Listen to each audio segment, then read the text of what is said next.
Hi everyone, this is Yana Smakula for SimonsSTM.com. Welcome back for another Yippee for Yana episode.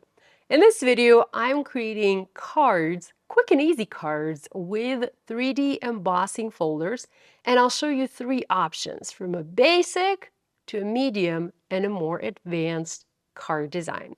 All supplies I'm using for these cards are listed and linked in the video description below. So let's go ahead and get started.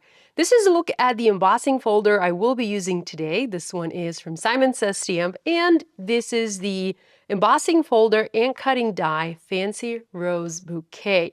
You can use this technique, or you can apply this technique to any other embossing folder you might have in your stash. It can be a Simon Says Stamp folder, a Spellbinders folder, a different brand folder, it doesn't matter. Any folder will do. Now this is an embossing folder with the coordinating dies. As you can see here, I have the dies that will cut the main flowers out. I'm not using the dies, I am simply going to be using the folder. I love to use embossing folders with colored cardstock, and for the cards I'm making today, I'm going to stick with a surf blue, which is one of my favorite colors from Simon Says Stamp.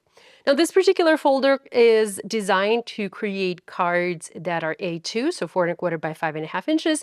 So I'm just going to grab a sheet and cut it to size. I have my paper trimmer, and I'm going to first cut this at 5½ and then 4¼ So I have two panels, and I might as well go ahead and cut two more. This is a very easy technique, and you can create a whole bunch of cards in no time. I'm going to have a little get-together with my girlfriends soon, so I want to make some quick cards for them to let them know that I love them and I appreciate them. So this is the perfect technique, the perfect opportunity for me to create a whole bunch of cards in no time. When working with detailed folders that create very deep impressions, such as this one, it is always best to mist your paper with water. Here I have a water mister. You can also use a wet baby wipe and go over your paper from the front and from the back. I'm just going to lightly mist it. Just like so. This is probably a little bit too wet. You can see all of that sheen from the water, but that's okay. The water is going to evaporate and, dry in the end. So I'm fine with this. Let me place the paper inside the folder, line it up and make sure that it is centered. You can also start with a larger sheet of cardstock, because when you emboss your paper with a folder, with an embossing folder, it doesn't matter what kind of folder it is, your paper will shrink a little bit, because when you're molding that design into the paper, the folder basically needs room, it needs material to create that dimension. So the paper is going to shrink, and once we emboss it, it's not going to be 5½ inches, it's going to be a tiny bit less than that. So just something to keep in mind. I'm okay with this because I can adjust my card base size later, but if you want your panel to be strictly 4½ by 5½ inches, or whichever size you're making, I would suggest you first start with a larger sheet of cardstock. Now let's go ahead and do our embossing. I'm using the Spellbinders Platinum die cutting and embossing machine, and to emboss with the Simon Says Stamp embossing folders in this machine, you need to use the platform base. Next, place your embossing folder with the top closer to the rollers, and add a cutting plate on top. The embossing sandwich is different for every machine. So if you have a different die cutting machine, check the Simon Says Stamp website for specific instructions for your machine. Let's take a look. Oh, this is so good. You guys, this is like perfection. Nothing beats the look of embossing folders and the look of embossing on paper. Just look at that, how deep this is. Here are my panels created. Now, when I work with techniques like this, and when I work with water, I like to back my panels up with additional cardstock. Here I have 2 layers thick of some scrap cardstock from my stash. I just used glue, and I glued the 2 scrap panels together and then glued them from the back of my embossed panel to make it sturdier, because when you emboss paper using 3D embossing folders, and because the paper is so delicate, I just like to use scrap cardstock on the back. Here you can see I've added this to the back of my panels. These panels already look great as is, and you can easily use a panel like this as a background for your card. But I like to step my panels up a bit, and I can easily do that with the help of a white pigment ink pad. Here I have the Simon Says Stamp Premium White Pigment ink, and what I like to use is I just grab the ink pad and I hold it lightly and I just brush it over my panel. I'm not pressing down, I'm not applying pressure, I'm just basically barely touching the paper, and the raised areas of the paper, because they are raised, they pick up the ink from the ink pad, and this way I can easily transfer this beautiful white ink onto my design and I can help highlight it. See? So beautiful. Now I can take this even one step further and get an applicator. You can use a stiff, firm blending brush or a foam applicator to apply the ink directly onto some of the areas where you feel you don't have enough ink, or maybe the ink pad didn't do a very good job. I have this type of applicator. This comes from a product from Spellbinders, from the Bullion Wax Seal Powder. We'll actually go ahead and use the powder on these cards a little later, but for now, I want to use this applicator and apply the white pigment ink onto some of the areas where the ink pad couldn't reach. So I just load up my applicator and take it to the design. Let me zoom in so that you guys can see this a little bit better. Now I have a lot more control with my applicator. This is sort of like painting with ink. And I can just load up my applicator and apply the white pigment ink onto my design. I can swipe it across the design like I did with the ink pad, like so. Or what I prefer to do is I like to tap. This way I feel I'm able to apply a lot more ink onto my design, and I can help it stand out even better. So just go ahead and do that until you're happy. And this is what it looks like once the ink is applied. For comparison, here's the other panel without the ink. You can see the clear difference between the two. I've added white pigment ink to the other panels, and now I just need to be patient and let the ink dry, because remember, this is a pigment ink and that takes a little bit longer to dry. So if you touch your finger onto the paper, you might still pick up some ink. I'm not picking up any from here because this was the very first panel I did, but if I touch here, I'm still picking up some. So let me set these two panels aside, and I can go back to this one. To step this panel up even more, I can add ink blending around the edges. For this particular cardstock color, I'm going to go with the Ocean ink from Simon, but you can do whatever color of ink you like. Any blue, I would say, would look great here. So let me just load up my brush, and I'm going to go careful around the edges. I don't want to go over any of the embossed design. I just want to darken up the edges of my panel. And you can go darker or you can go lighter, up to you. I just feel that once you add a little bit of ink blending around the edges, it helps to draw the eye of the viewer to the center of your panel. And the center really stands out. As you can see, I'm not using a very dark ink color. This is a fairly light ink. But if you want, you can go with a dark, deep blue. That would look great as well. That would provide a lot of contrast for your design.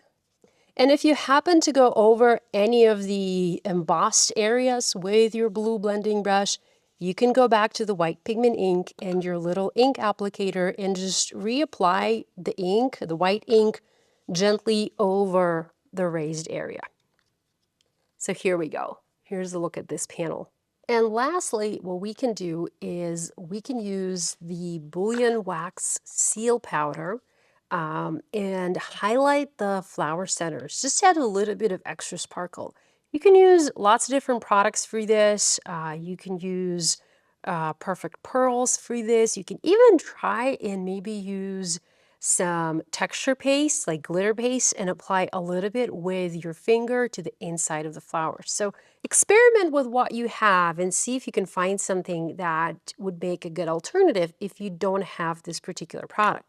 I am going to load up my little applicator with the silver powder and just tap it in the center. Let me zoom in so you guys can see this a little bit better.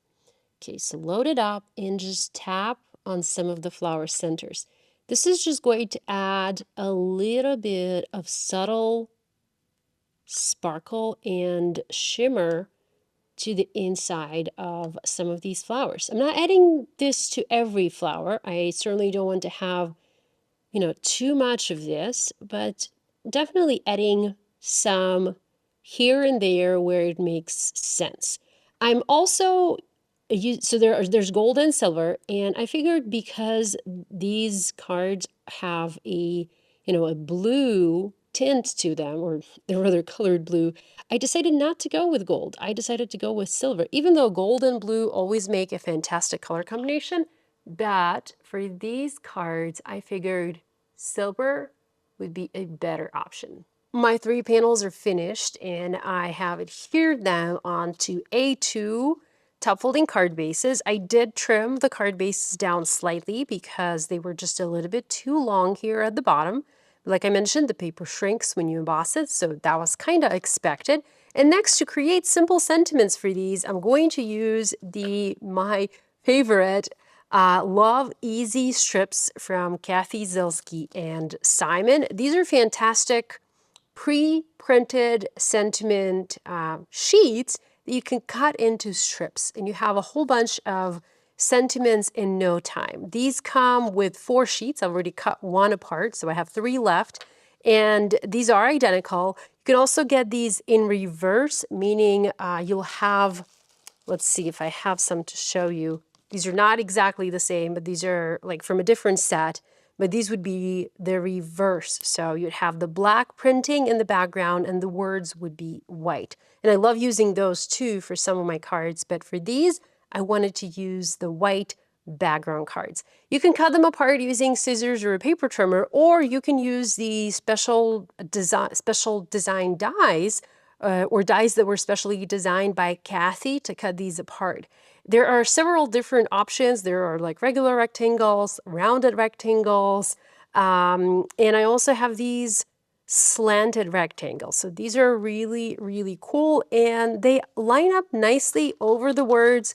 So you just line up the die, tape it in place, and send it through a die cutting machine, and you cut all of these words at once. So that saves a lot of time and gives you a whole bunch of fun sentiments for your cards. Like I said, I've already pre-cut mine, and I'm just going to go ahead and select the ones that I like. I have already added foam adhesive strips to the back of these to make it easier to adhere them in place, and I'm just going to use my T-square ruler from Simon to make sure I adhere these straight onto my card. I love using this ruler because, well, we all have had our cards where we try to eyeball and the sentiments ended up being crooked. All been there, all done that. So better to use a little ruler to help with the placement. So for pretty much every card, I'm trying to do 2 sentiments, like a longer and a shorter one. For this one, it says, "Hello, sweet friend, I love you." And you can also pair these with larger sentiments. Maybe you want to die cut something or stamp a sentiment and cut it out. You can definitely do that. I just wanted something real quick and simple because, like I said, I wanted to make a bunch of quick and simple cards in no time. Next, I'm going to use the Gold Positively Dazzling Gems from Simon and add just a couple of gems to these cards just to add a teeny tiny bit of sparkle. Now, I mentioned before that I didn't really want to add gold, as in I didn't want to use the gold bullion powder for highlighting the flowers, but when it comes to gems, I feel like using gold is the perfect option here. So I'm just going to add a couple of gold gems. I'm using my Simon Says Stamp Magic Wand to place the gems. And I feel like I just need to add one more gem here, and this card will be finished. I'll finish the other cards in the exact same way too. So here's a look at the 3 cards I have for you today, created with the Simon Says Stamp Fancy Rose Bouquet embossing folder. Each card is a variation of the previous version. This is our simplest and basic version, and then the other 2 cards are stepped up using ink and then using bouillon wax powder, and using bouillon wax seal powder to add a little bit of sparkle. I hope you have found this video useful. I hope you feel inspired to create and play with your 3D embossing folders.